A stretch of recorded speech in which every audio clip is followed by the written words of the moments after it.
اهلا بيكم. النهارده جاي اقدم لكم قراقيش بدقيق القمح الكامل، صحيه جدا، تنفع للدايت، طعمها بجد تحفه. يلا نبدا الفيديو ونقول بسم الله.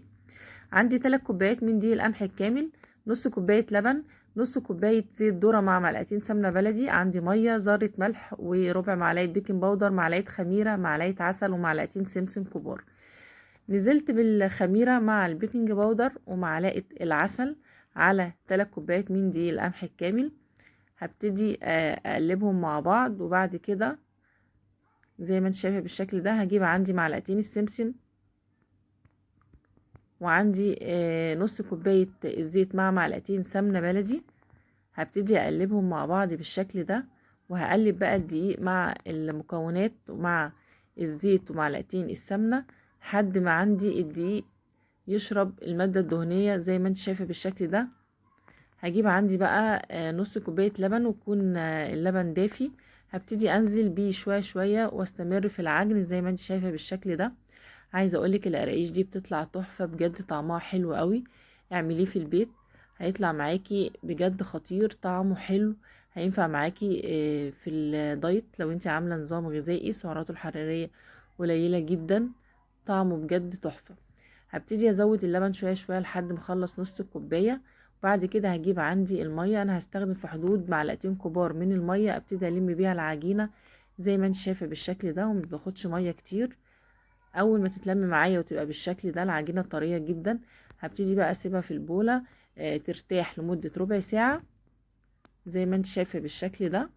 انا مش بخليها تخمر قوي، ربع ساعة بس ترتاح. وبعد كده هجيب عندي بقى مفرش العجين، وابتدي اقطع من العجين زي ما انت شايفة بالشكل ده. هفردها بالنشابة، وهبتدي بقى ابرمها رول علشان انا عايزاها تبقى هشة. طعمها بجد بيبقى تحفة قوي، مكوناتها بسيطة خالص زي ما انت شايفة بالشكل ده. انا فردت العجينة عندي، هبتدي اقطعها بالقطاعة على شكل صوابع، اي شكل انت تحبيه قطعيه. هجيب بقى عندي الصينية اللي هدخلها الفرن، وهبتدي ارص فيها القراقيش بتاعتي زي ما انت شايفة بالشكل ده. ما خدتش معايا وقت خالص، بجد اعمليها هتنجز معاكي، وطعمها حلو قوي، احلى من الحاجات اللي بنشتريها من الافران. زي ما انت شايفه كده سهله وبسيطه. طبعا معاكي قناه مطبخ فوفا، لو اول مره تشوفيني يلا اشتركي عندي وفعلي الجرس علشان كل جديد يوصلك باذن الله من وصفات مطبخ فوفا. بعد كده هعمل بقى كحك رفيع، تبرميها بالشكل ده تديكي شكل الكحكايه زي ما انت شايفه بالشكل ده. كده انا خلاص قربت اخلص عندي تشكيله القراقيش. هكون محضره الصواني بالشكل ده، هسيبها بقى تختمر لمده نص ساعه. بعد ما اختمرت هتبقى بالشكل ده، هدخلها الفرن على درجه حراره 180 درجه.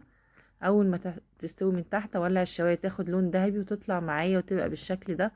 طالعه مش عايزه اقولك على الريحه والطعم، طعمها بجد تحفه. زي ما انت شايفه بالشكل ده استوت معايا. تاخديها بقى الصبح في الفطار مع كوبايه شاي بلبن، في العشاء طعمها حلو قوي، مش هتزود خالص معاكي الوزن.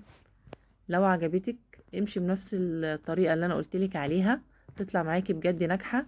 اكتبيلي في الكومنتات، واستنيني في وصفات تانية كتير تنفع معاكي للدايت. والف هنا وشفا، السلام عليكم.